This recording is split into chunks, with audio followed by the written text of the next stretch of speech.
అండపిండ బ్రహ్మాండాలను దద్దరిల్లేలా చండ ప్రచండంగా అఖండ తాండవం వాడుతున్న ఈ చిత్ర బృందానికి ముందుగా అభినందనలు తెలియజేస్తాను.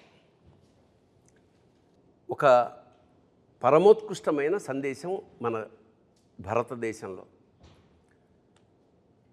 అది ఒక జీవిక. దాన్ని బేస్ చేసుకుని కొన్ని సంవత్సరాల పాటు, కొన్ని యుగాల పాటు అదేమిటంటే అహింస పరమో ధర్మ. కాకపోతే మన దురదృష్టం ఏమిటంటే అహింసా పరమో ధర్మ అన్న వాక్యాన్ని పట్టుకుని జాతి యావత్తు నిర్వీర్యం అయిపోయింది. దాన్ని ఉత్తేజితం చేయాలంటే దాని రెండో లైన్ కూడా ఉంది. అహింసా పరమో ధర్మ అంటే అహింసని మించిన ధర్మం లేదు, అంతవరకు అందరికీ తెలుసు. కానీ ధర్మానికి సంకటం వచ్చి ధర్మం నాశనం అయిపోతున్నాడు. అప్పుడేం చేయాలి? ధర్మహింస తదైవచ. ధర్మాన్ని కాపాడడానికి మన వాళ్ళు శిరచ్ఛేదం స్వచ్ఛందంగా చేసిన మహానుభావులు ఉన్నారు. సో మనం ఒక సినిమా చూస్తున్నప్పుడు ప్రత్యేకంగా ఈ అఖండలో విశేషం నాకు ఏమనిపించిందంటే, దివాణి అంటే రెండు కలిసి, ఒక దేశము ఆధ్యాత్మికత, దేవుడు దేశము పెనవేసుకుని ఒక ఉత్కృష్టమైన సందేశాన్ని ప్రపంచానికి అందించాడు. అది నాకు చాలా గొప్ప. ఎందుకంటే ప్రతి సినిమా చేసినందుకు చివరికి అన్యాయం నశిస్తుంది, ధర్మం జయిస్తుంది అని చిన్న క్లైమాక్స్ ఫైట్తో, అది కాదు, ఇది ఆశాంతం. ప్రతి క్షణం ఎక్కడ అంటే నిద్రపోతున్న ఒక జాతిని, జోలపాడే జాతి స్థాయి నుంచి డంకా కొట్టి మేల్కొల్పాలి. ఎలా అంటే సర్వనాడులు ఒక్కసారి ఉత్తేజితం అయిపోయి అంటే నాకు నేను చూస్తున్నప్పుడు సినిమా కంటిన్యూస్గా, అంటే అద్భుతాల పరంపర, అలా సినిమా చివరి వరకు అలా చూస్తూ ఉన్నాం. ది రీజన్ ఈజ్, చాలామంది అన్నారు ఇందులో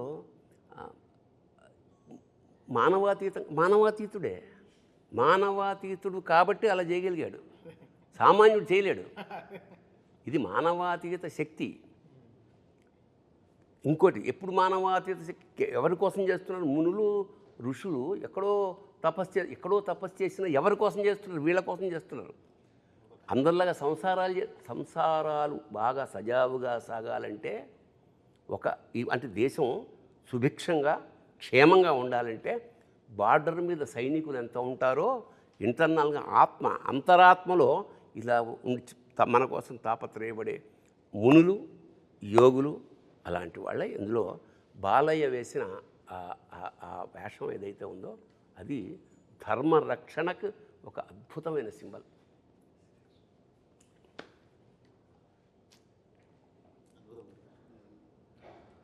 మామూలుగా మనకు అంటారు కదా గురుగారు, ఈశ్వరగం సర్వం అంటారు.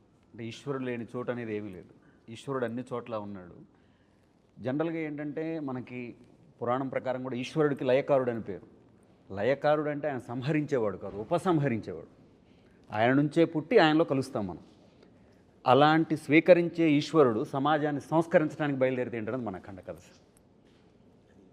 అసలు అది అద్భుతంగా కుదిరింది. అంటే ఈ సమకాలీన జీవితంలో మన ఈ కరోనా లాంటి, అంటే మనం పుట్టాక నాకు తెలిసి అంతకుముందు ఎప్పుడూ చదివాం, కానీ కరోనా పుట్టిన తర్వాత 2 ఏళ్ల పాటు నిశ్చలం, స్తబ్దం, స్థాణు అయిపోయింది. ఇంతటి సైలెన్స్, అంటే స్థాణు అంటే స్థాణో రుద్ర ఉమాపతి అని, శివుడికి స్థాణు అనే పేరు కూడా ఉంది. అవును, ఇంకా చలం అచంచల నిరంతర చైతన్యం అని కూడా ఉంది. అంటే అన్నీ తనలోనే ఉండే అలాంటి ఈ సబ్జెక్ట్ ఆరంభం ఒక సామాన్యంగా ఒక దేశాన్ని నాశనం చేయడానికి. అంటే దీనికి మీరు తీసుకున్న రిఫరెన్స్ ఏమిటో నాకు తెలియదు. సంస్కృతం పట్ల ఇష్టం కన్నా కూడా రీసెర్చ్, అంటే నిన్ను నాశనం చేయాలంటే చాలామంది సర్ఫేషియల్గా కుదరదు. సర్ఫేషియల్గా ఏదో తెలుసుకుని స్టడీ చేయాలి. నీ వేదాలు ఏమిటి, నీ శాస్త్రాలు ఏమిటి అన్నీ స్టడీ చేసి సంస్కృతాన్ని ఆపోసన పట్టి వేదాల్ని ట్రాన్స్లేట్ చేసి ఆ మూలాల్ని తెలుసుకుని ఆ తర్వాత విధ్వంసం మొదలెట్టారు. మెకాలే అనుకుంటా కదా, 1835లో మెకాలే అనే ఆంగ్లేయుడు వాళ్ళ సుపీరియర్ బాస్కి రాస్తున్న ఒక లెటర్ తర్వాత ప్రింట్ అయింది. I have travelled the length and breadth of India and I have not seen a single beggar or a thief. అంటే ఎప్పుడు ఇది 1835లో నేను యావత్ భారతదేశాన్ని ఆమూలాగ్రం సమగ్రంగా పరిశీలించినప్పుడు ఒక బిచ్చగాడు కానీ ఒక దొంగ కానీ నాకు కనపడలేదు ఈ దేశంలో. ఇలాంటి దేశాన్ని మనం హస్తగతం చేసుకోవాలంటే we have to break the very back bone is their culture. వాళ్ళ సంస్కృతిని నడుము విరగొట్టగలిగితే మనకి పాదాక్రాంతం అయిపోతుందన్న ఒక్క పాయింట్. 1835 నుంచి వాళ్ళు ఎంతయ్యా, దాదాపు 250 ఏళ్లలో మన భాష అంటే మనకి పెద్ద నామోషి, తెలుగు మాట్లాడడం నామోషి, మన కల్చర్ అంటే మనకు నామోషి. మనం బొట్టు పెట్టుకోవాలంటే 32 సార్లు ఆలోచన ఏమన్నా అనుకుంటారేమో. సో అలాంటి ఒక విచిత్రమైన వికృతమైన స్థితి నుంచి మళ్ళా ఒకసారి ఒక చారిత్రాత్మక విషయాన్ని డంకా మీద దెబ్బ కొట్టి చెప్పింది అఖండ. ఇక్కడ పైగా మూలం, భారతదేశం యొక్క మూలాల్ని దెబ్బకొట్టడం అంటే అదే కల్పవృక్షం. భారతదేశం అన్నదే కల్పవృక్షం ప్రపంచానికి. ఎటువంటి జ్ఞానాన్నైనా ఎటువంటి విషయాన్నైనా చెప్పగలిగినటువంటి కల్పవృక్షము, ఐశ్వర్యాన్ని ప్రసాదించగల భారతదేశం చెట్టు మీద కూర్చొని దాని మూలాన్ని దెబ్బకొట్టడం అంటే అదెంత హాస్యాస్పదం. అది పడితే వాడే పడతాడు, మూలాన్ని దెబ్బ కొడితే కొట్టడానికి వీల్లేనటువంటి విషయం అది. అంతటి మూలాల్లో అంటే భారతదేశం మూలం ఎట్లా ఉంటుందంటే ఒక వేరును తెంచుదామని చూస్తే ఇంకో వేరు బలంగా వెళ్తుంది భూమిలోకి. ఎందుకంటే అప్పటి నుంచి వచ్చింది కదా శబ్దగుణకం ఆకాశం అన్నారు మొదటి నుంచి. ఆకాశాద్ వాయు, వాయోరగ్ని, అగ్నేరాప, అద్భ్య పృథివీ, పృథివ్యా ఓషధయ, ఓషధీభ్యో అన్నం, అన్నాత్ పురుష అన్నారు వేదంలో. ఎక్కడి నుంచి సృష్టి ఏర్పడిందంటే శబ్దగుణకం ఆకాశం, శబ్దము నుంచి అంటే ఓంకారం నుంచి ఆకాశం, ఆకాశము నుంచి వాయువు, వాయువు నుంచి అగ్ని, అగ్ని నుంచి నీరు, నీటి నుంచి భూమి, భూమి నుంచి ఓషధులు అంటే వృక్షాలు, వీటి నుంచి అన్నము, అన్నాత్ పురుష అన్నాడు. అప్పుడు మానవుడు అనేవాడు ఏర్పడ్డాడు. ఇంత మూలము చెప్పినటువంటి ధర్మం మన ధర్మం.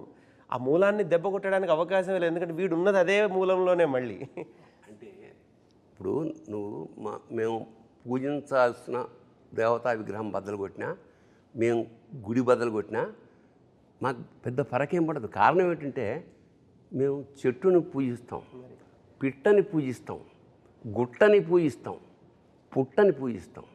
చిన్నప్పుడు నాకు ఆశ్చర్యం అనిపించేది, చెట్టుకి పూజ ఏమిటి, కోతికి పూజ ఏమిటి, పందికి పూజ ఏమిటి అంటే పరమాత్మ లేని చోట అసలు మనకు లేదు.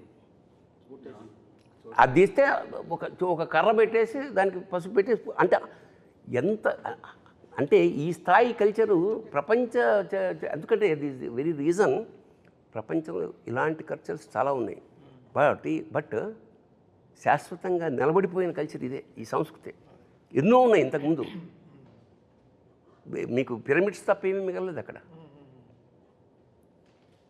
అలాంటిది ఇక్కడ ఎందుకు అంటే మనకు ఒక ఇంట్లోనే ఒక కుటుంబంలో ఒకడు నాస్తికుడు ఉంటాడు, ఒకడు ఆస్తికుడు ఉంటాడు, ఒకడు వేరే దేవుణ్ణి పూజ చేసే ఉంటాడు. మనకి తేడా లేదు. నిన్ను ఎప్పుడు ఇబ్బంది పెట్టరు, వెళ్ళు రోజు వెళ్ళు అనేవాడు చెప్పండి నీకు. బట్ అది జీన్స్లో మనకి. సో సర్వేభ్యో అందరిలోనూ మనం ఆ దైవాన్ని సంకల్పం. అందుకనే నేను నాలో నా శివుడు గలడు, నీలో నా శివుడు గలడు, నాలోనగల శివుడు నీలోనగల శివుడు లోకములేలగలడు కోరితే శోకము బాపగలడు. ఏమిటి?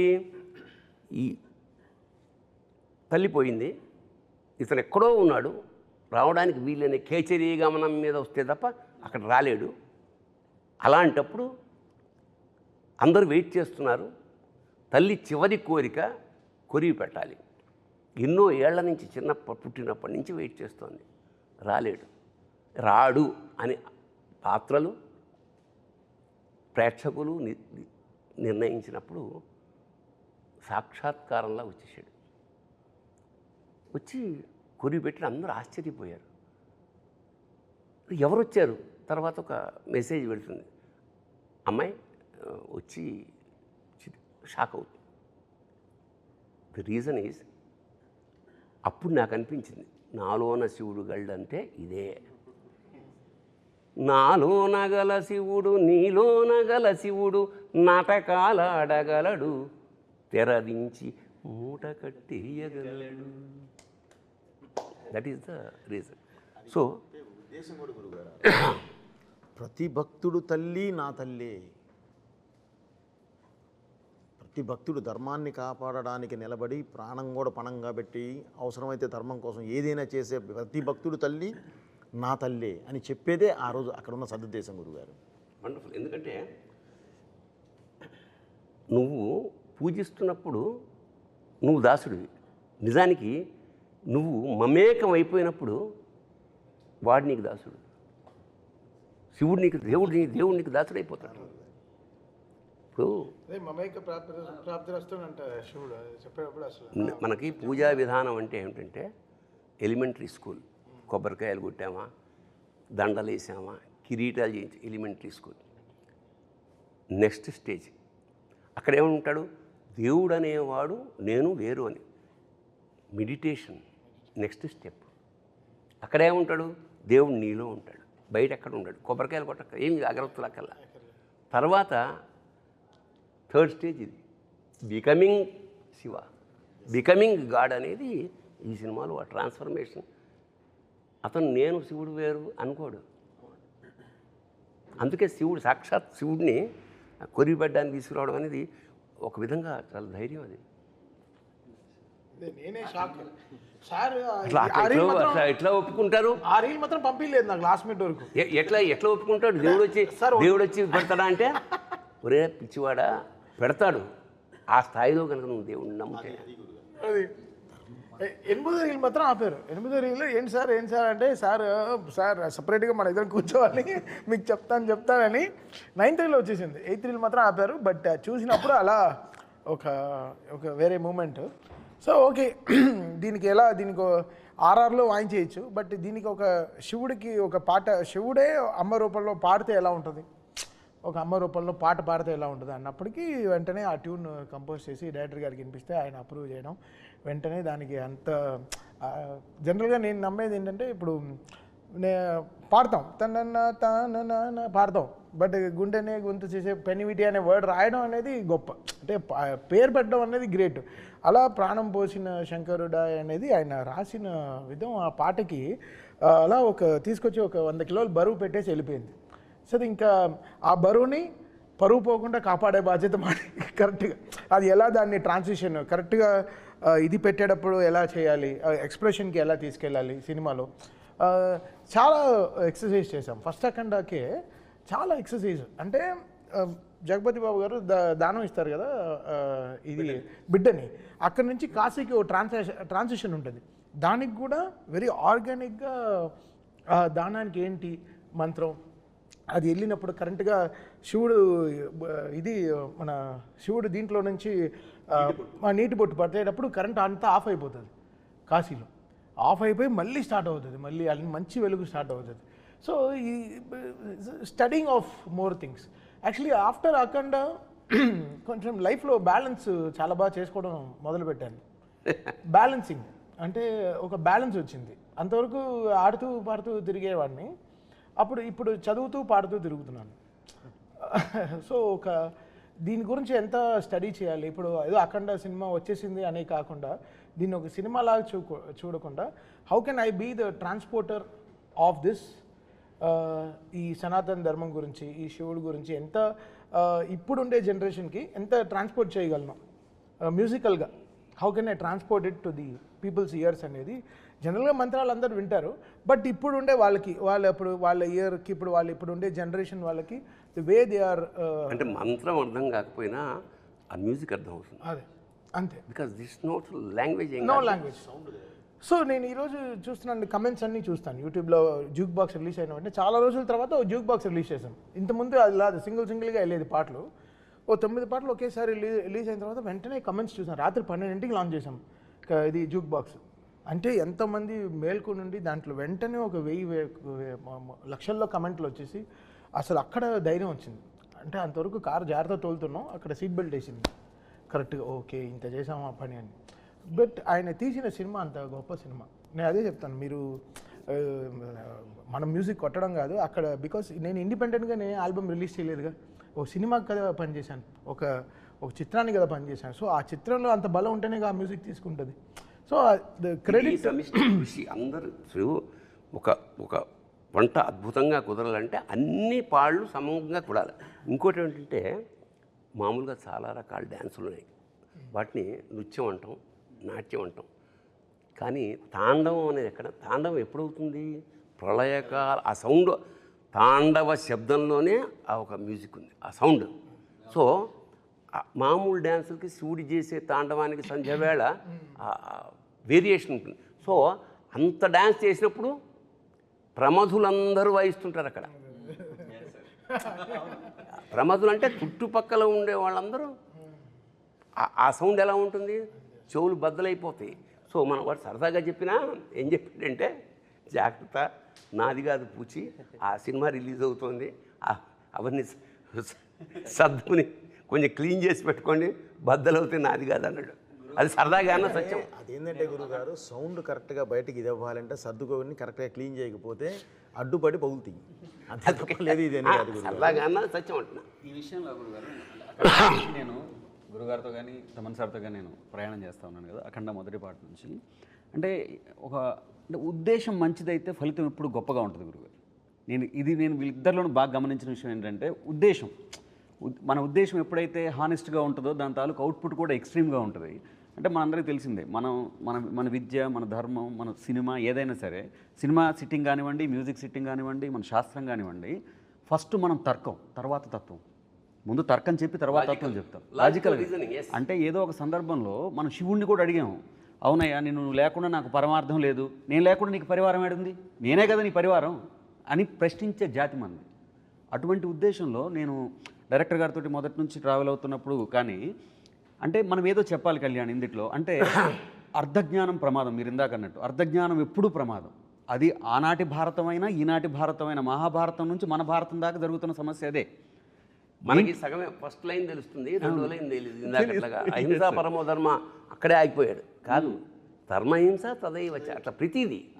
అది అద్భుతమైన మాట అఖండాలో చెప్పి రెండో పాటకు వచ్చేలోపు ఇంకొక మంచి మాట చెప్దాం కళ్యాణ్ అని చెప్పి, స్వధర్మం నిధనం శ్రేయ పరధర్మం భయాభవ అని చెప్పి అంటే డైరెక్టర్ గారు ఎంత ఫార్వర్డ్ ఉంటారంటే, కళ్యాణ్ నెక్స్ట్ కూడా మనం రామో విగ్రహవాన్ ధర్మ అన్నారు అందరూ, రామో సత్యపరాక్రమ అని చెప్పాలి మనం అనేటువంటి ఒక థాట్. అంటే ఏం లేదు సార్, ఇప్పుడు అంటే ఆ నిమిషంలో బ్రతకటం అంటాం గురుగారు. ఆ నిమిషంలో బ్రతకటం అంటే నాకు ఎప్పుడు తమన్ సార్ చెప్తారు, కళ్యాణ్ ఒక పబ్బుకు రమ్మంటే ఎవరైనా వస్తారు కళ్యాణ్, సరదాగా సాయంత్రం ఎంజాయ్ చేద్దాం పబ్బుకు రమ్మంటే వస్తారు. బ్రాహ్మీ ముహూర్తంలో గుడికి రావడం కష్టం, లేచి గుడికి రమ్మంటే కష్టం. ఆ గుడికి తీసుకొని రావాలి, ఎందుకంటే ప్రతి గుండెని గుడి చేసే సినిమా ఇది, ప్రతి గుండెని గుడి చేసేటటువంటి సినిమా ఇది. ఈ సినిమాకి మనం అతను రాసిన పాటలో అమ్మలాగా కాసే ఉమ్మని, అది లైన్ కడుపులో దాచిన ఉమ్మ నీరు నువ్వేనని చెప్పకుండా మారాన్ చేసే మాదేవ. అది అంటే సృష్టి నాకు ఎంత విచిత్రం అంటే, మామూలుగా పిల్లాడు పుట్టిన తర్వాత 4 అడుగులు వేస్తే ఎక్కడ జారిపోతున్నాం, తల్లి తండ్రులు భయపడి గిలగిల్లాడిపో, అలాంటి వాడు గర్భంలో ఆ నీళ్ళల్లో ఆ ఉమ్మ నీటిలో మోస్ట్ అంటే అంత జాగ్రత్తగా ప్రపంచంలో ఇంకా ఎవరు ఉండరు. చలికి వణుకుచుండే సర్వప్రపంచము, చలికి వణుకుచుండే సర్వప్రపంచము తల్లి కడుపులోని పిల్ల తప్ప. ఏంటంటే అది? సో దీన్ని చాలా అందంగా పట్టుకున్న సాహిత్యం అంటే కళ్యాణ్ అంటే ప్రధానంగా సినిమాకి పెద్ద తెలివితేటలు అక్కర్లేదు జనానికి, అందరికీ అర్థమయ్యేలా సింపుల్ భాష. బట్ సందర్భాన్ని బట్టి ఈ సినిమాలో అతను ఉపయోగించిన పదాలు, మాట్లాడిన భాష ఎక్స్ట్రాడినరీ. అందుకని కళ్యాణ్ ఇది నీకు టర్నింగ్ పాయింట్ ఒక విధంగా. అలాగే తమన్ గురించి నేను ఒక వాక్యం రాశాను, అతను సౌండ్ అదేమిటంటే, నాదస్వరూపుడైన పరమేశ్వరుడి అఖండ తాండవానికి అనుగుణంగా లయాత్మకంగా శరీరంలోని నాడులు, సిరలు, ధమనులు కూడా ఊగిపోయేలాగా సంగీధమన్ జన్మధన్యం. దాని నుంచి ఒక మాట అన్నారు సార్. మీరు ఇందాక ప్రమాదగణాలు అన్నారు చూసారా, ప్రమాదగణాల్లో మీకు తెలుసు సంగీతం అనేటప్పటికి భృంగీశ్వరుడు, భృంగిలా వాయించారు ఆయన. ఈ సినిమా మొత్తాన్ని భృంగిలాగా మోసారు. ఆ సంగీత శబ్దం అనేది అపర భృంగి అయి ఆయన చేశారని నేను ఆ ప్రయోగం ఉన్నాను. ఏంటంటే ఈ జనరేషన్ వాళ్ళం కాబట్టి ప్రవచనాల్లో ఎక్కువ దిగదే సో మెనీ థింగ్స్ మైండ్లో ఉంటాయి కాబట్టి సాయంత్రం క్రికెట్ ఆడదాం, నైట్ డిన్నర్ అమ్మాయి వంకాయ కూర, బంగాళదుంప కూర, ఇంత ఆలోచనలో ఉంటాం. లైఫ్ ఒక రోజు అలా ప్లాన్ చేసుకుంటాం. సో ప్రవచనాల్లో మంచివి కొన్ని దిగవు. బట్ సినిమా ఆయన ఫస్ట్ హాఫ్ నాకు ఇచ్చిన తర్వాత ఆయన చెప్పిందల్లా సినిమాలో అర్థమైంది. ఓహో ఇది చూస్తూ ఉంటే సినిమా ఒక రీల్ 1లో అక్కడ మన అష్టదిగ్మనంలో అసలు దీన్ని ఇంకా నేను ఫిక్స్ అయిపోయాను, ఇంకెళ్ళి ఇంకా గుడికి వెళ్ళి తలుపులు మూసేయాలి ఇంకా అసలు ఇంకా అంటే ఇంకా ఎవడు దీని తర్వాత ఇంకా థియేటర్కి బయట ఇంకా వాట్సాప్ ఫేస్బుక్లో ఎవడు చూడకూడదు, ఇంకా లోపలికి వెళ్ళిపోయి ఇంకా లాక్ చేసేనే అంటే 2.5 గంటలు ఇంకా ఏం అసలు ఎవడు ఫోన్ చూడకూడదు. అలాగే శివతత్వాన్ని విష్ణుతత్వాన్ని పరమాద్భుతంగా మిక్స్ చేశాడే. ఇప్పుడు శివుడి ముందు నంది ఉంటాడు, లాంగ్ షాట్లో హనుమంతుడు ఉంటాడు. ఎందుకు ఉంటాడు? ఉంటాడేమో, ఉంది గుళ్ళు కదా, అన్ని పంచారామ అన్నీ ఉండొచ్చు. కానీ ఇందులో విష్ణుతత్వాన్ని తీసుకుని ఆ రామతత్వాన్ని తీసుకుని అందులోంచి గద తీయడం అనేది అంటే శివకేశవులకు అభేదం. ఇప్పుడు ఎంత అంత అంత ఎంత ఎంత పొయిటిక్గా దానికి నిజంగా అంటే ఇప్పుడు దురదృష్టవశాత్తు దేశంలో మా విష్ణువు గొప్ప, మా శివుడు గొప్ప అనే ఒక దరిద్రమైన ఒక భావన ఉన్నది. మద్భక్త శంకరద్వేషి నా విష్ణు పురాణంలో చెప్తున్నాడు విష్ణు, మద్భక్త శంకరద్వేషి, మద్వేషి శంకరప్రియ. నా భక్తుడై శంకరాన్ని ద్వేషించేవాడు, శివుడి భక్తుడై నన్ను ద్వేషించేవాడు, యోభవు నరకం యాంతి యావశ్చంద్ర దివాకరం. సూర్యచంద్రులంతవరకు వాళ్ళకి ముక్తి లేదు. ఎందుకంటే రెండు నేనే, ఒకే కాయనికి ఉన్న రెండు నేను. ఈ రెండుని విడదీసి సపరేట్గా చెప్పకుండా చాలా ఆ సోలం ప్లేస్కి ఎప్పుడైతే గద వచ్చిందో తెలియకుండానే విష్ణుతత్వం ఎంటర్ అయిపోయింది. అదొక అద్భుతమైన transformation as a creative director. మంచి అన్వయం కూడా చెప్పాలి సార్ మీకు. సినిమాలో ఫస్ట్ హాఫ్లో చూసినప్పుడు స్తంభం నుంచి నరసింహస్వామి ఆవిర్భవిస్తాడు, చిన్న 2 నిమిషాల ఘట్టం చూపిస్తారు. దానికి మళ్ళీ సెకండ్ హాఫ్ ఎలా లింక్ అన్నది ఒక చిన్న విశ్లేషణ ఉంది నా వరకు నేను ఆలోచించింది. ఎందుకంటే పోతన గారు భాగవతంలో చెబుతారు, ప్రహ్లాద హిరణ్యకశిపు రంజన భంజన నిమిత్తాంతరంగ బహిరంగ జేగీయమాన కరుణా వీర రస సంయుతుండును మహాప్రభావుండునైన శ్రీ నృసింహదేవుండు ఆవిర్భవించినని కనుంగొని ఏం చెప్తారు ఆయన. అది ఈ 2 లైన్లు ఈ సినిమాలో కనపడతాయి చూస్తే. ఎందుకంటే వచ్చింది ఒకటే ఎంట్రీ, హీరో ఒకటేసారి ఎంట్రీ ఇస్తాడు నరసింహస్వామి స్తంభం నుంచి. కానీ ప్రహ్లాదుడికి అన్నాళ్ళు ఎదురు చూస్తున్న భగవంతుడిగా కనిపించాడు. అదే హిరణ్యకశిపుడికి మహాప్రళయమే కనిపించాడు. ఒకటే దేవుడే వచ్చినవాడు. ఈయనకేమో కరుణ వీర రస సంయుతుండు అంటే కరుణ చూపిస్తున్నాడు భక్తుల మీద, ఇటు రాక్షసుల మీద వీరరసాన్ని ప్రకటిస్తున్నాడు. ఒకటే అఖండనే, తనను నమ్ముకున్న వాళ్ళు ఎవరున్నారో వాళ్ళందరినీ కాపాడుతున్నాడు, అటువైపు రాక్షసులందరినీ సంహరిస్తున్నాడు. ఈ 2 నరసింహస్వామి యొక్క తత్వాన్ని ఆ శివుడి రూపంలో అఘోర రూపంలో ఉన్న అఖండకు మళ్ళీ ఆపాదించినట్లుగా అనిపిస్తుంది. అఖండ తాండవం విషయంలో సార్ మనకి అఖండాలో కూడా ఈ గౌరవం వచ్చింది కానీ సార్, అఖండ అప్పుడు చాలా బాగా చేసావని భుజం తట్టిన వాళ్ళు ఉన్నారు, టీం అందరినీ భుజం తట్టిన వాళ్ళు ఉన్నారు, షేక్ హ్యాండ్లు ఇచ్చిన వాళ్ళు ఉన్నారు సార్. బట్ అఖండ తాండవంకి వచ్చేలోపు చెయ్యెత్తి నమస్కారం పెడతా ఉన్నారు సార్. అది ఈరోజు థియేటర్లలో ప్రేక్షకుల తాలూకు వాళ్ళ తాలూకు అన్వయం ఏదైతే ఉందో, బాలయ్య బాబు విగ్రహం, ఆ గెటప్ ఒకటి ఫస్ట్ ఫ్రేమ్ నుంచి చివరి ఫ్రేమ్ వరకు ఆ కన్సిస్టెన్సీ ఆఫ్ క్యారెక్టర్ అసలు ఎక్కడైనా డ్రాప్ లేదు. అదే ఇమోషన్ అలా అలా నాకు అనిపించింది. కాళీయుడి పడగల మీద విషం కెక్కించే నృత్యం చేసిన బాలకృష్ణుడు విరాట్ స్వరూపం చెంది శివుడై అఖండ తాండవం ఆడాడు. ఇక్కడ దాచుకున్నాడు, అక్కడ కక్కించిన వాడు ఇక్కడ దాచుకున్నాడు. నిజంగా అంటే సార్ రేరుగా ఒక వ్యక్తి నేను హాయిగా అంటే ఈ వేషం పరిపూర్ణమైన తృప్తితో చేశాను అని బాలయ్య వెనక్కి తిరిగి చూసినప్పుడు ఈ సినిమా ఖచ్చితంగా ఆయన వెనక్కి తిరిగినప్పుడు అఖండ మాత్రం కనిపిస్తుంది. ఎందుకంటే ఆ గెటప్ సాక్షాత్ ఇప్పుడు ఇతనే శివుడేమో అని అక్కర్లా, సాక్షాత్ స్వరూపు తెలిసిపోతుంది. రెండింటి మధ్య అభేదం కనిపిస్తుంది నాకు. పైగా ఆ డైలాగు వాడు విభూది కొండ అన్నం అనేది అబ్బబ్బబ్బబ్బబ్బ. ఎందుకంటే విభూది కొండనే ఆపేది ఎవడో చెప్పారు. విభూతిర్భూతిరైశ్వర్య అణిమాదికమస్తద అణిమ మహిమ చేయ ఒక విశేషం ఏంటంటే ఈ విభూది ఏదైతే ఉందో ఇది విభూది అంటే ఐశ్వర్యం, భూది అంటే ఐశ్వర్యం, విభూది అంటే మహైశ్వర్యం. మరి మహేశ్వర్యాన్ని ఇక్కడ ఎందుకు రాసుకుంటామంటే ఒరే ప్రపంచంలో ఏ ఐశ్వర్యం అయినా అల్టిమేట్గా ఇదేరా, రోజు కొంచెం రాసుకో నీకు ఐడియా వస్తుంది.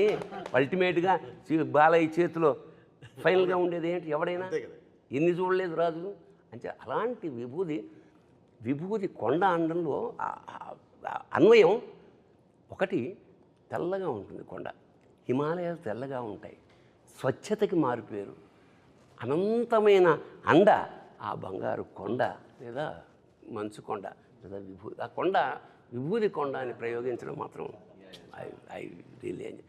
అలాగే క్లైమాక్స్లో మనవాడు రాసిన సంస్కృతి పల్లవి ఏంటి పల్లవి ఒకసారి అను. అఖండ హైందవం హైందవం హైందవం విశ్వరచన వైభవం. ఒకసారి పులకించేసింది అన్నమాట. అంటే లెండి ఇంకా చాలు, ఈ నిద్ర చాలు, ఇంకా తమను ఇస్తున్నాడు కొట్టండి. మేల్కొల్పు అంత స్ట్రాంగ్గా నిజంగా ఇది ఒక సినిమా కాదు, ఒక అనుభవం, ఒక అనుభూతి, ఒక ఆరాధన, ఒక దాన్ని అంటే విస్మయం, అంటే విభ్రాంతి చెందుతాడే మనిషి, అలా స్టన్ అయిపోయి చూడడం. అది ఈ సినిమాలో సాధ్యపడిందంటే ఇది ఒక్కళ్ళ కృషి కాదు. ఎప్పుడైనా సరే కెప్టెన్ ఆఫ్ ద షిప్ అని డైరెక్టర్ ఉంటారు, ప్రొడ్యూసర్ ఏమన్నా ఓనర్ ఆఫ్ ద షిప్, మిగతా అందరూ నడిపారు పడవని. ఆ పరమేశ్వరుడి కృప ఉంది పైన. ఒక ఆర్టిస్ట్కి జన్మ సాఫల్యం అంటే ఇప్పుడు అన్నగారు చేసిన చాలా వేషాలు ఉన్నాయి కదా, రాముడుగా కృష్ణుడుగా. ఇవాళ ఆ వేషంగా ఎవడు ఫీల్ అవ్వాలా, చాలా కాలం ఇంట్లో ఫోటోలు ఇంట్లో దేవుడి ప్లేస్లో పెట్టారు. అలాగా ఒక చేతన, ఒక విస్మయం కలిగించిన బాలకృష్ణ జీవితంలో ఇది వెనక్కి తిరిగి చూసుకుంటే మాత్రం.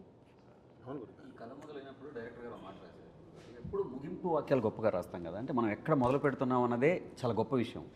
దీంట్లో మొదటి మాటగా ఆయన రాశారు, శివుడు సాధ్యం మనం సాధనం అని. అంటే అది అక్కడ మొదలైంది కథ, అక్కడ పుట్టింది కథ. బాలయ్య గారి గురించి ఇప్పుడు గురుగారు ఒక మాట చెప్తారు సార్, అంటే ఆ కలశంలో ఉంది అమృతం అయితే ఆఖరి చుక్కలో కూడా అమృతమే ఉంటుంది.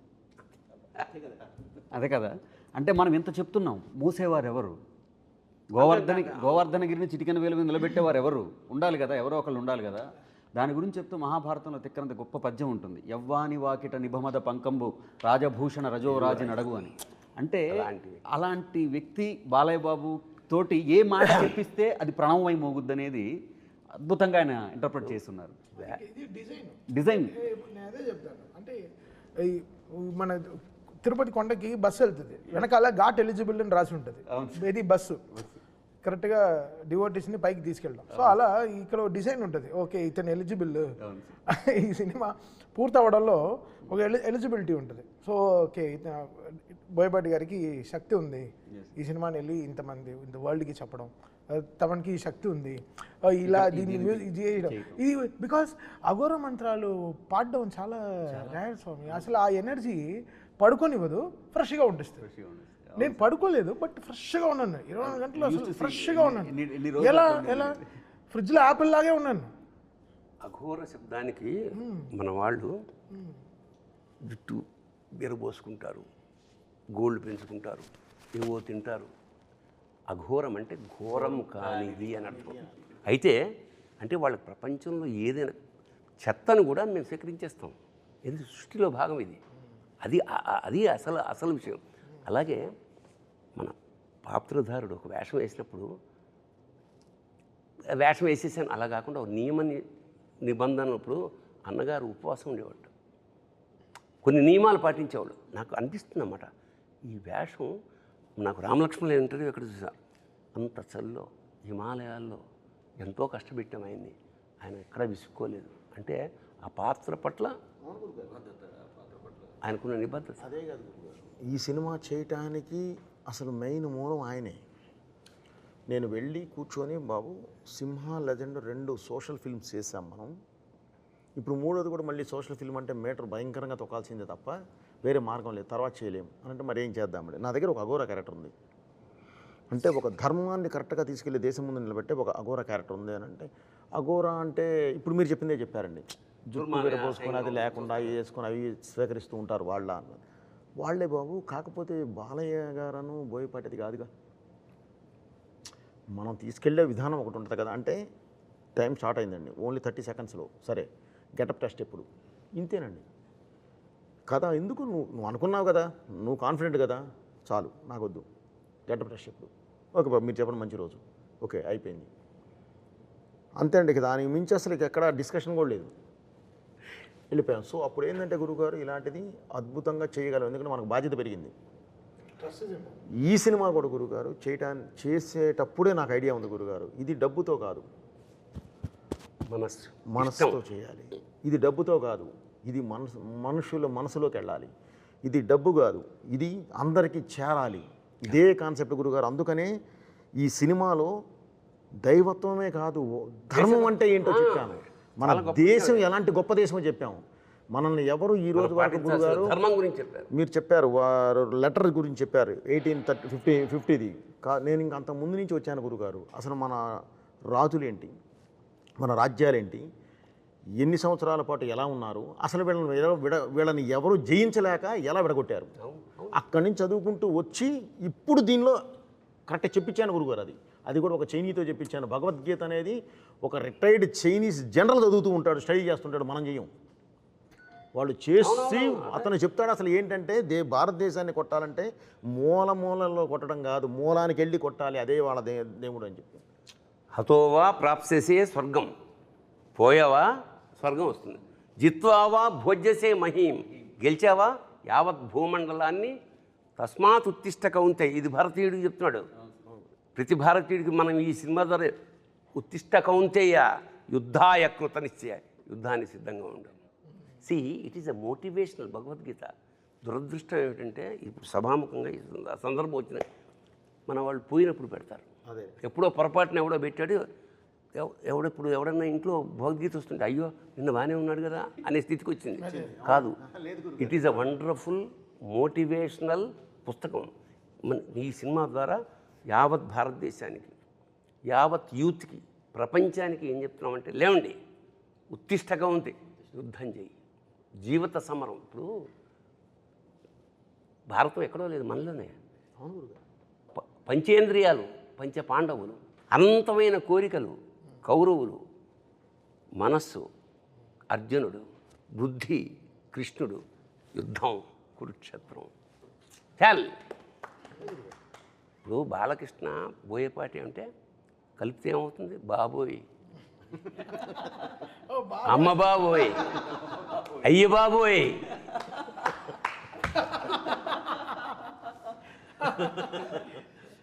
That is the film, wonderful experience అంతే. హైందవం గురించి అంటున్నప్పుడు కూడా, ఎందుకంటే మూలమే ధర్మం. సినిమా అంతా కూడా ఎన్నో సమస్యల్ని దాటుకొని దాన్ని ఛేదించి భేదించి విజయాలు సాధించి ఆ క్యారెక్టర్ అట్లా శిఖరాగ్రానికి చేరుకుంది అఘోరా అన్నది. ఆ పాట అక్కడ రావడమే ఔచిత్యం. అక్కడ ఇంతసేపు చెప్పింది ఆ ధర్మం గురించే. ఏ ధర్మం గురించి మనం పోరాడామో గెలుచుకుంటూ వచ్చామో ఆ ధర్మం ఇది అని చెప్పే సందర్భం అది చివరిలో. అక్కడ ఇంకొక గొప్ప విషయం ఏమిటంటే, ఈ తల్లి గురించి ప్రస్తావన వచ్చినప్పుడు, ఇది తల్లి తండ్రికి, ప్రతి తల్లిదండ్రికి ఇచ్చినటువంటి ఒక నమస్కారపూర్వకమైన చిత్రం అనుకుంటాను నేను. ఎందుకంటే జనని అన్న క్యారెక్టర్ని కాపాడడానికి మొదటిసారి అఖండ బయటకు వస్తారు తపస్సులోంచి. ఆ తర్వాత తల్లికి సంస్కారాలు చేయడానికి మళ్ళీ వస్తారు, అదే అఖండ. చివరిలో భారత జననికి మళ్ళీ ఆపద రాకుండా ధర్మాన్ని కాపాడడానికి వస్తాడు. అంటే జనని జనని జనని, తల్లిని కాపాడుకుంటూ తల్లి కోసం పనిచేస్తున్నాడు. మరి అట్లా జననిని జనాన్ని అందరినీ కాపాడుతూ, మరి తండ్రి ఎక్కడున్నాడు అంటే పరమేశ్వరుడు. మమైక్య ప్రాప్తిరస్తు అని శివుడు వచ్చి కలిపేసుకుంటాడు మళ్ళీ జననిని. ఈ తల్లి తండ్రికి ఒక నమస్కారపూర్వకమైనటువంటిది చిత్రం ఇది. ఇదేం చేసామంటే గురుగారు, మామూలుగా ప్రవచనం ఇవన్నీ ఏంటంటే మామూలుగా మనం సాత్వికంగా 10 మందికి చాలా అర్థమయ్యేలాగా అర్థవంతంగా చెప్తాం గురుగారు. ఇదేంటంటే ప్రతి ఒక్కళ్ళకి, చిన్న బిడ్డ దగ్గర నుంచి పెద్దవారికి కూడా చేరేలాగా ఒక ఎనర్జీ, ఒక కమర్షియల్, ఒక మాస్ యాడ్ చేసి చెప్పాం గురుగారు. ఎందుకంటే అందుకనే ఆ ధర్మం దీని దగ్గర మాట్లాడేటప్పుడు కూడా గురుగారు, ధర్మం గురించి క్వశ్చన్ చేసేవాళ్ళని, దానికి ఆన్సర్ ఇచ్చేవాళ్ళని పరమేశ్వరుడినే పెట్టి క్లియర్గా, అంటే ఇది మన ధర్మం, ఇది మనం భారతీయులు అంటే ఇంత పవర్ఫుల్ పర్సన్స్, వీళ్ళు ఇలా ఉంటారు, కాకపోతే ఈరోజు ఇది కొంచెం ఇలా డివైడ్ అయిపోయి ఇలా వెళ్ళిపోయి ఉన్నారు, అది కాదు మనం, ఇదిగో ఇది మనం అని చెప్పే సినిమా ఇదండి. అందుకనే చిన్న పిల్లలు కూడా తల్లిదండ్రులు తీసుకెళ్ళి చూపించాలి అనే ఒక్క దీంతోనే ఈ సినిమా చేయడం జరిగింది గురుగారు. కొన్ని శబ్దాలని కాంటెంపరీలో చాలా నెగిటివ్గా ప్రొజెక్ట్ చేస్తున్నారు గురుగారు. ఇప్పుడు అరాజకం అంటాం, అదేం తప్పు శబ్దం కాదు, రాజరికం కానిది అరాజకం. అట్లా హిందూ, సనాతన ఇవన్నీ ఏదో ఒక బూచి శబ్దాల్లాగా సృష్టించారు. వాటి తాలూకు నిజమైన విషయం ప్రపంచం మొత్తానికి తెలవాలి. అందుకనే సనాతన ధర్మము అంటే, సనాతనం అంటే ఎప్పటిదో కాదు, ఎప్పటికీ ఉండేది అని చెప్పి ఊరికే తట్టి చెప్తే అర్థం కాదని కొట్టి చెప్పారు డైరెక్టర్ గారు. ఊరికే తట్టి చెప్తే అర్థం కాదు కదా. మనము జడ పదార్థాల్లో ఉన్నాం కాబట్టి అదే అంటున్నా, ఇది ఈ శంఖం, ఈ తాండవం ఇది మొదలైంది, ఇది ఆగదు. ఇంకో విషయం అంటే పాటలు నేను ఎప్పుడూ చెప్తాను, పాటలకి రాయడం ఓకే, వాళ్ళకి లెంత్లు 4 నిమిషాలు ఉంటాయి. అంటే ఒక పల్లవి, ఒక చరణం, ఒక ఆర్డర్ ఉంటుంది, ఓకే దీని తర్వాత ఇలా ఉండాలని. కథకి, మన సిచ్యువేషన్కి, సినిమాకి సిచ్యువేషన్కిలో బ్యాక్గ్రౌండ్ స్కోర్కి రాయడం సామాన్య విషయం కాదు. అది డైరెక్టర్ గారు డైలాగ్ వర్షన్ అయి ఉండాలి, ఆయన నాకు ఇచ్చే ఆ 2 నిమిషాలు అయి ఉండాలి. దాంట్లో ఆ డైలాగ్ వర్షన్ని వీళ్ళు పాటలాగా నేను ఒక మీటర్ ఇస్తాను, ఆ పాటలాగా దాన్ని ట్రీట్మెంట్ చేయాలి. ఆయన ఎందుకు నాకు ఇస్తారు? ఇక్కడ ఒకడు ఉన్నాడు, తమన్నా ఒకడు ఉన్నాడు, తప్పిస్తూ ఉంటాడు, వాడికి ఇద్దామని ఈ స్పేస్ ఎడిటర్లో ఆయన ఆలోచిస్తే తగ్గించేయచ్చు. ఎడిటింగ్లో ఒకడు ఉన్నాడు, ఈ ట్రస్ట్ ఇస్ వెరీ బిగ్. ఆయన నమ్మి, ఓ ఈ స్పేస్ ఇచ్చారా, ఓకే నన్ను నమ్మి ఓ 2 నిమిషాలు ఇచ్చారు, ఓకే దీన్ని మనం ఎలా కాపాడుకోవాలి. సో ఆ గ్రడేషన్లో నేను ఓకే, మన ఇంగ్లీష్ ర్యాప్ రాసేస్తాం, అన్నీ వచ్చేస్తాయి. బట్ ఈ కథకి ఇప్పుడు ఆ శివుడు అక్కడికి వచ్చినప్పుడు ఎలా రావాలి, అక్కడ శివ అనేది ఎలా రావాలి, కనకవ్వ అని ఒక గొంతుని ఎలా తీసుకొచ్చి ఒక ఆత్మని ఎలా చెప్పాలి, పాడే ఆవిడ కూడా ఆత్మగా ఉండాలి. ఆవిడ దీనికి ముందర నాకు పాడింది రమణ ఏయ్ చాలా ఒక మాస్ పాట పాడింది. సో ఈ ఆవిడ గొంతులో నేను అనుకుంటాను, ఓకే మాస్ పాట పాడినా ఎందుకు సక్సెస్ అయింది, ఆవిడ గొంతులో ఏదో బలం ఉన్నట్టేగా. సో ఆ బలాన్ని మనం దేనికైనా వాడుకోవచ్చు. ఇప్పుడు బలాన్ని పొడుగ్గా ఉంటే ఏదైనా ఎగ్జాక్ట్లీ. ఆవిడ వచ్చి అసలు ఈ పాట పాడినప్పుడు, శివ పాడినప్పుడు ఆవిడ అంత ప్యూర్గా పాడారు, అసలు స్ట్రెస్సే లేకుండా ప్రశాంతంగా పాడారు. అంటే ఈయన ఇచ్చిన లిరిక్స్ కూడా ఎక్కడ స్పీడ్ బ్రేకర్ లేని రోడ్ లాగా ఇచ్చారు చక్కగా. అంటే మన రింగ్ రోడ్ లాగా వెళ్ళండి, మీరు ఎంత మైల్ స్పీడ్లో అయినా వెళ్ళండి. సో ఎలా దాన్ని స్మూత్ నుంచి చేయాలని, బికాస్ ఇంత ఆర్ఆర్ నుంచి దాని ముందరే నేను చెప్పాను కదా, చాలా కష్టం బోయపాటి గారి సినిమా ఆర్ఆర్ చేయడం అనేది. ఇంకా చాలా కష్టం. ఇంకా నాకు ఒకటి అనిపించిందయ్యా, పరమేశ్వరుడు బాలయ్యకి త్రిశూలం ఇచ్చాడు, ఈయనకి డమరుకం ఇచ్చాడు. మనందరికీ సక్సెస్ ఇవ్వాలి. ఇందులో కూడా గురుగారు, నేను భగవంతుడి దయ వల్ల వీళ్ళందరితో చేసే జర్నీలో కొంచెం స్పేసెస్ ఎన్ని బార్స్ ఏది ఇస్తే ఇది వస్తుందో కూడా కొంత దేవుడి వల్ల ఒక నాలెడ్జ్ ఫామ్ అయిపోయి ఉంటుంది. దాని ద్వారా కొంత ఆ స్పేసెస్ కూడా కరెక్ట్గా ఇక్కడ తమన్ గారు ఏమి ఇవ్వగలరు, ఏమి ఇస్తే బాగుంటుంది, ఏది కూర్చోబెట్టగలం అనేది ప్రతిదీ వారికి నేను ఆ స్పేస్ ఇస్తానండి. ఇచ్చి తర్వాత మాట్లాడుకుంటాం. ఈ స్పేస్ నేను ఎందుకు ఇచ్చానంటే అండి, ఇది మీరు ఈ విధంగా వెళ్తారు, నాకు ఐడియా ఉంది, ఇది ఈ విధంగా వెళ్ళాలి, ఇది అని ఇస్తూ అలాగే ఒక్కొక్క యాంబియన్స్ అండి పెడితే ఇక మీకు బ్యాక్ ఆయన వద్దన్నా సరే ఒక డ్రమ్ కొడదామని కూర్చున్నా సరే 5-6 కొట్టాల్సిందే, కుదరదు. ఎందుకంటే ఆ ఫ్రేము, ఆ యాంబియన్స్, బ్యాక్ లేపే యాంబియన్స్, ఆ సిచ్యువేషన్ డిమాండ్ మొత్తం ఆ దీనిలో తీసుకొస్తాం గురుగారు. పైగా ఇందులో ఇతను మనం ముందే చెప్పామండి, బాలయ్య గారిని ముందే చెప్పాం. మురళీమోహన్ గారి ద్వారా నీకు ప్రపంచానికి ఒక ప్రళయం రాబోతుంది, ఒకటి కాదు ఎన్నో వస్తూనే ఉంటాయి, అవన్నీ నువ్వు ఎదురెళ్ళాలి అంటే అష్టసిద్ధి సాధనే మార్గం, ఇంకా వేరే మార్గం లేదు. అష్టసిద్ధి సాధన చేసి బయటకు వచ్చిన వారి అందులో సాధించిన వాళ్ళకు ఉండే శక్తులు ఏంటో మన గూగుల్లో కొడితే కూడా వస్తాయండి. మానవాతీత శక్తి. సో ఆ శక్తిని ఉపయోగించే కొంతే ఉపయోగించండి, మొత్తం కూడా ఉపయోగించలేదు. వాళ్ళు జ్ఞానం అవ్వగలరు, విశ్వరూపం చూపించగలరు, అంత దూరం వెళ్ళాలి మనం. జస్ట్ ఆయుధం ఇచ్చి ఆపాం అంతేనండి. ఆ తర్వాత చేస్తే ఏదో చేస్తాం కానీ ఆ ఆయుధం ఇచ్చి ఆపాం ప్రస్తుతానికి. సో అతీత శక్తిని ముందే చెప్పామండి, సూపర్ హ్యూమన్ అని. అవునా, చెప్పే తీసుకుని వెళ్ళాం మనం. అంటే ఈ సినిమా త్రూఅవుట్లో నేను డైరెక్టర్ గారి దగ్గర ఉండి నేను తమన్ సార్ దగ్గరికి కూడా వెళ్తుంటాను కదా సార్. అంటే ప్రతిసారి ఎనర్జీ అంటాం కదా, శక్తి కేంద్రాలు, జనరల్ తెలుగులో చెప్పాలంటే అసలు బోయపాటే ఎనర్జీ. సార్ అంటే ఇక్కడ మనం ఒక శక్తి పట్టుకొని అక్కడికి వెళ్తాం కదా సార్. అక్కడికి వెళ్ళేటప్పటికి ట్యూన్ కానీ ఏదైనా సిద్ధం చేసి పెడతారు కదా తమన్ గారు. అక్కడికి వెళ్ళిన తర్వాత ఏమిటో మనం చూసిన దానికి 10 మినిట్లు పైన వస్తున్నారేనా అని తమన్ సార్ నేను ఎప్పుడు చెప్తాను సార్. అంటే అఖండ సినిమాని నిర్వచించడానికి బోయపాటి గారు ఉన్నారు, దాన్ని అభినయించడానికి బాలకృష్ణ గారు ఉన్నారు, అర్థం చేసుకోవడానికి చరాచర సృష్టిలో ఒక్కరే ఉన్నారు తమన్ సార్. ఇది నేనేం పొగట్ట కోసం ఏం చెప్పట్లేదు, ఎందుకంటే నేను చాలా దగ్గర నుంచి ప్రయాణం చేసిన దాంట్లో నాకు అర్థమైంది కదా. అంటే అక్కడికి వెళ్ళేలోపు డైరెక్టర్ గారి మనసులోకి మరి దూరి అందులో అంత పరకాయ ప్రవేశం చేసి అంటే ఎక్కడో అంగుష్ట మాత్రంగా ఉన్న సినిమాని విశ్వరూపంలో చూడటం అంటాం చూసారా, అలా చూస్తారా ఆయన? ముందు కూర్చుని ఆయన తల ఆడుతుందా అని చూస్తాను నేను వెనకాల ముందు కూర్చుని ప్రొజెక్షన్ రూమ్ లో ఆయన ముందు కూర్చుని చూస్తారు, నేను ఆయన తల ఇలా ఆడుతుందా ఓకే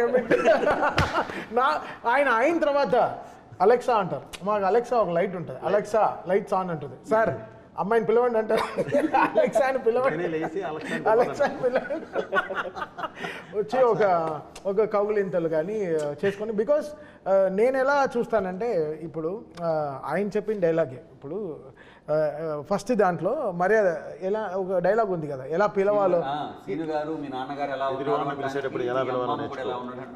చాలా డిఫరెంట్. నాకు అంతే, నేను ఈయన దగ్గర నుంచి కరెక్షన్ రాకుండా ఉండడానికి ఎంత రెస్పెక్ట్, ఈ సినిమాని అర్థం చేసుకున్నానా అనే పాయింట్లోనే ఉంటాను. నేను ఇక్కడ గొప్పగా నేను హారర్ చేసేసానని కాదు, ఆయన కథని అర్థం చేసుకున్నాను. Logic is very simple understanding. So దీన్ని నేను ఒక్కడనే కాదు, సో మా టీంలో అందరు పిల్లలే, అసలు ఎవ్రీబడి ఈజ్ అండర్ 25-30 ఇయర్సే.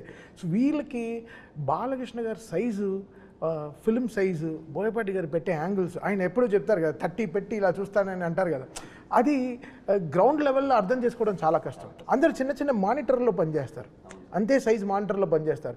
బట్ మనం 70 mm ఊహించుకోవాలి, 70 mm ఈ సౌండ్ ఎలా ఉంటుంది రేపు థియేటర్లో 2.5. అప్పుడు మేము చెప్పినట్టు 75-77 days RR చేసాం, బట్ జనాలు చూసేది 2.5 గంటలేగా. లీనియర్గా 2.5 hours ఎంత మనం ఎలా ట్రావెల్ అవుతున్నాం అనే సైన్స్ మనలో లేకపోతే మనం వీ కాంట్ బ్యాలెన్స్. అది వెరీ అది చాలా, అది నేర్చుకుంటే చాలా, నేర్పితే కూడా రాదు, చాలా it has to come inside, inner science రావాలి. ఆ విషయంలో నేను తమన్ గారికి కూడా చాలా కృతజ్ఞతలు చెప్పాలి సార్. ఎందుకంటే సాహిత్యం ఎంత అద్భుతంగా వచ్చినా సినిమాను మొత్తం సినిమా చూసి అర్థం చేసుకునే అవకాశం ఉండకపోవచ్చు. అంటే రచన వరకు మేము ఉంటాం కాబట్టి ఆ మొత్తము అర్థం చేసుకొని ఆ సీన్కి ఏం కావాలి దాన్ని అది దాని ఏమాత్రం తగ్గకుండా ఆ సారాన్ని మళ్ళీ మాకు ఇస్తే కదా మేము రాయడానికైనా అది వీలుగా ఉంటుంది. దానికి మొత్తం క్రెడిట్ నేను తీసుకోలేను గురుగారు. శ్రీకృష్ణనే మాతో ఇప్పుడు అబ్బాయి ఈ సక్సెస్ ఇది అఖండ అనే ఒక పల్లకి, దానికి మొదటి బోయి, మిగతా అందరం మనం పట్టి తీసుకెళ్తున్నాం. అంటే ఇతను వీళ్ళతో పనిచేసింది నేను మాత్రం కాకుండా టీంలో కూడా, అంటే మ్యూజిక్ సైడ్ శ్రీకృష్ణ గారు, అద్వితీయ అని ఒక అమ్మాయి, ఇంకా శృతి అని ఇంకో అమ్మాయి, ప్రకృతి అని ఇంకో అమ్మాయి, వాగ్దేవి అని ఒక అమ్మాయి, ప్రణతి అని ఇంకో అమ్మాయి, వీళ్ళందరూ చాలా వీళ్ళ తపస్సు ఏంటంటే మనకు కరెక్ట్గా పనిచేయాలని. సో అందరూ ఈక్వల్ రెస్పెక్ట్స్ ఇస్తూ వస్తేనే అన్ని కరెక్ట్గా కామాలు పంచువేషన్స్ కరెక్ట్గా ఉంటాయి, లేకపోతే అలా లూజ్ అయిపోతాయి.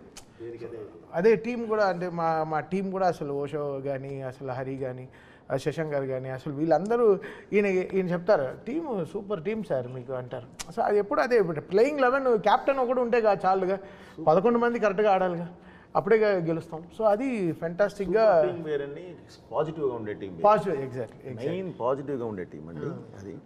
అది గురుగారు ఇప్పుడు ఈ సినిమా భారతదేశం ఆత్మ అని ఇప్పుడు ఫస్ట్ నేను అదే చెప్తాను. ఈ సినిమా భారతదేశం ఆత్మ అని అంటే ఆ ఆత్మ ఇవాళ థియేటర్లలో కలా ఫ్లో అయ్యి ప్రతి వైపు నుంచి కూడా రెస్పాన్స్ వస్తూ ఉంటాయి. అంటే చెప్తారు కదా sir, cinema is mutual respect and mutual belief అని, mutual belief and mutual respect అని. దాని తాలూకు రిఫ్లెక్షన్స్ కానీ ఇవాళ త్రూ అవుట్, అంటే నేను బేసికలీ నేను బాలయ్య బాబు అభిమాని కదా సార్, త్రూ అవుట్ ఎక్కడి నుంచి వస్తున్నా కానీ ఆ ఎనర్జీ అనేది. విచిత్రం ఏంటంటే ఎవరి అభిమాని అయినా ఇందులో బాలయ్య కనపడలా, ఒక శివతత్వమే. నాకు కూడా క్వశ్చన్ మార్క్ వస్తుంది ఒక్కొక్క రీల్ తర్వాత. దీని తర్వాత ఇంకేం చేస్తారు, ఇంకో ఫైట్ ఉందన్నారు, దీని తర్వాత ఇంకేం చేస్తారు, ఇంకేం చేస్తారు, అయిపోయింది. ఆదిని చంపేశారు, నెక్స్ట్ ఏంటి హనుమంతుడు. ఎలా మెన్షన్ చేయాల్సిన ఒక పేరు మాత్రం ఆది. ఎందుకంటే ఒక పాజిటివ్ ఎనర్జీకి కరెక్ట్గా నెగిటివ్ ఎనర్జీ అంటే అతని పెర్ఫార్మెన్స్ నిజంగా హ్యాట్స్ ఆఫ్ నిజంగా. అంటే ఈయన తట్టుకోవడం మానవ సాధ్యం కాదు కదా, అంచేత అతను పడాల్సిన శ్రమంతా మనకు కళ్ళ ముందు తెలిసిపోతుంది. అది ఆయన పైనుంచి వెళుతున్న బాలయ్య గారి మీద నుంచి వెళుతున్న విభూది, నేను శ్రీశైలం నుంచి తెప్పించిన ఒరిజినల్ విభూదేనండి. ఆయనకి మన ఒరిజినల్ విభూతి గురుగారు 100 కేజీలు అక్కడి నుంచి తెప్పించి, ఎందుకంటే అది ముక్కులోకి వెళ్తే మామూలు అయితే ఎలర్జీస్ వస్తాయి, అందుకని అక్కడి నుంచే స్వామివారి దగ్గర నుంచే తెప్పిస్తామండి. తెప్పించి దాన్ని ఆయన మీద వాడాము. అలాగే ఆదికి బ్లాక్ ఒక నెగిటివ్ అని చెప్పడానికి ఒక ఇది కలర్ యూజ్ చేస్తాం కదా గురుగారు, అది కూడా ఒరిజినల్ కోల్ నుంచి జాగ్రత్తగా ఇది చేసాం గురుగారు. ఏది కళ్ళల్లో పడ్డా ముక్కులో పడ్డా ఎలర్జీ రాకుండా, కానీ అది ఒరిజినల్ సీజీ ఇది ఉంటుంది. కొడితే 4 కంప్రెసర్లు పెట్టి కొడితే జుబ్బు మనకి గుర్తుంటుంది,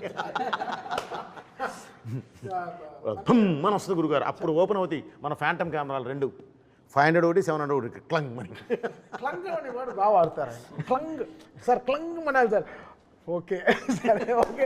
ఈ క్లంగ్ని నేను వెతుకుతూ ఉంటాను, ఈ క్లంగ్ని ఎలా తేవాలి. ఓకే, అంటే ఆదిగారి విషయం గురించి వచ్చింది కాబట్టి, బట్ మనం ఇంత సంస్కృతంలో ఇలా వెళ్తున్నాం కాబట్టి ఈ లాంగ్వేజ్ ఆదిగారికి హీబ్రూ లాంగ్వేజ్ వాడడం. So Hebrew is the most against language of against మన సాంస్క్రిట్ అన్నమాట. సో ఆ లాంగ్వేజ్ ఆయనకు వాడి ఆయన థీమ్లో హీబ్రూ లాంగ్వేజ్ వాడడం జరిగింది, దాని తగ్గ మ్యూజిక్ కరెక్ట్ జరిగింది. సో డిజైన్కి సమిష్టి కృషి తప్ప వచ్చి కూర్చున్నాయి గురుగారు. ఇది ఒకటే ఏంటంటే జనానికి ఇది వెళ్ళాలి, నెక్స్ట్ జనరేషన్ దీనివల్ల ఈ సినిమా వల్ల ప్రభావితమై ఎంతో కొంత వాళ్ళు అలవర్చుకోవాలి. ఎందుకంటే ఇది ముందు కూడా అని చెప్పినట్టు ఇది అఖండ అనేది ఒక జాగృతం చేసే, జాతిని జాగృతం చేసే ఒక మహా అనుభూతి, మహాకావ్యం. ఒక చిన్న, అంటే అన్ని పాజిటివ్గా మాట్లాడుకున్నాం కదా, ఒక నెగిటివ్ విషయం ప్రస్తావన చేస్తా. అంటే చూసిన జనాలు ఇదేంటిది కొడితే అలా లేచిపోతున్నారు, ఇదే మనిషిని బట్టి హారతి తిప్పేస్తున్నారు అని కొంచెం ఏంటంటే వేళాకోళం చేసిన సందర్భాలని. మరి దానికి అంటే నాకు అనిపించింది ఏమిటంటే అతను మామూలు మనిషి కాదు, అఖండ అనేవాడు మానవాతీత శక్తి అన్న. మరి దీనికి మీరు ఏం జస్టిఫికేషన్? నేను ఓవరాల్గా ఒక హీరోయిన్కి హీరోకి కెమిస్ట్రీ ఉంటుంది, బాలయ్య గారికి ఒక డైరెక్టర్కి హీరోకి ఒక కెమిస్ట్రీ కొట్టడం చాలా రేర్. సో వీళ్ళ కెమిస్ట్రీని ఫిజిక్స్ రూపంలోనే చెప్తారు.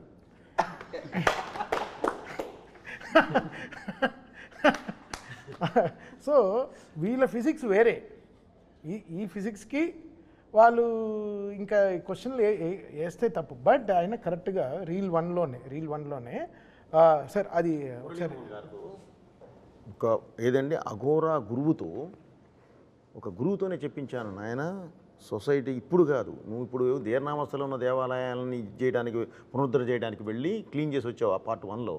కానీ ఈ పార్ట్ 2లోకి వచ్చేసరికి ఇంకా పెద్ద జరగబోతుంది. దాన్ని ఆపాలి అంటే నువ్వు సర్వశక్తులు ఇది తీసుకోవాలి, శివశక్తి నీ పక్కన వచ్చి కూర్చోవాలి. దానికి ఉన్న ఒకే ఒక్క మార్గం అష్టసిద్ధి సాధన. ఇది సాధించిన రోజు ఎలా ఉంటావా అంటే మంత్రమైన శాస్త్రమైన అని ఒక అద్భుతమైన ఇది డైలాగ్తో చెప్పించాం గురుగారు. అది గూగుల్లోకి వెళ్తే కూడా సామాన్యులకు కూడా అర్థమైపోతుంది, క్లియర్గా ఉంటుంది అష్టసిద్ధి సాధన. సో ఆయన అది సాధించి 12 సంవత్సరాల తర్వాత బయటకు వచ్చిన వాడు అంటే సూపర్ హ్యూమన్. అది మనం చెప్పే స్టార్ట్ చేశాం గురుగారు. ఎందుకంటే ఇలాంటి తత్వం చూపించేటప్పుడు మామూలుగా ఉంటే కుదరదు గురుగారు, ఎంత బలంగా చెప్పగలిగితే అంత బాగుంటుంది. సో అదే వాడిన ఇది విశేషం ఏంటంటే అందరిలోనూ ఆసక్తి ఉంటుంది, దాన్ని ఎవోక్ చేయడం కావాలి. ఉదాహరణకి అంతే గురుగారు. ఒకడు పరిగెడుతున్నాడు అలసిపోయి ఒక చెట్టు కింద కూర్చున్నాడు, బద్ధకంగా వాడిగే అడుగు కూడా వేయలేడు. పైకి ఇలా చూశాడు, చిరుతపులు ఉంది, పరిగెడతాడా? కన్ఫర్మ్ ఎక్కడి నుంచి వచ్చింది ఆ ఎనర్జీ? చిరుతపుంది కన్నా ఫాస్ట్గా పరిగెత్తాలి, అదే శివశక్తి. థ్యాంక్ యూ గురుగారు. అంచేత ఇప్పుడు నేను ఇందాక ఫస్ట్ చెప్పినట్టు అఖండ తాండవం అనేది కేవలం సినిమా కాదు, ఒక అనుభూతి. అంచేత దీన్ని ఎందుకంటే దేశం పట్ల దేవుడి పట్ల జమిలిగా ఒక అద్భుతమైన సందేశాన్ని ఇచ్చారు కాబట్టి భవిష్యత్ తరాలకి, ఎందుకంటే ఇవాళ ఇంటెలిజెంట్ క్వశ్చన్, ఇప్పుడు నెక్స్ట్ జనరేషన్ ఏమంటే క్వశ్చన్స్ వేసే జాతి మంచిది. క్వశ్చన్ వేసినప్పుడు దానికి ఆన్సర్ ఇవ్వగలిగితే కన్విన్స్ అవుతారు, దేశం ప్రగతి పదంలో ముందుకు దూసుకుపోతుంది. సో దర్శకుడు, రచయిత, టీం అంతా చేసిన గొప్ప పని ఏమిటంటే ఇందులో క్వశ్చన్స్ వేయించాం, ఆన్సర్లు కూడా ఇప్పించాం. చూడండి, నెక్స్ట్ జనరేషన్కి ఈ కాగడాన్ని అందించండి. శుభం భూయాత్. శివోహం.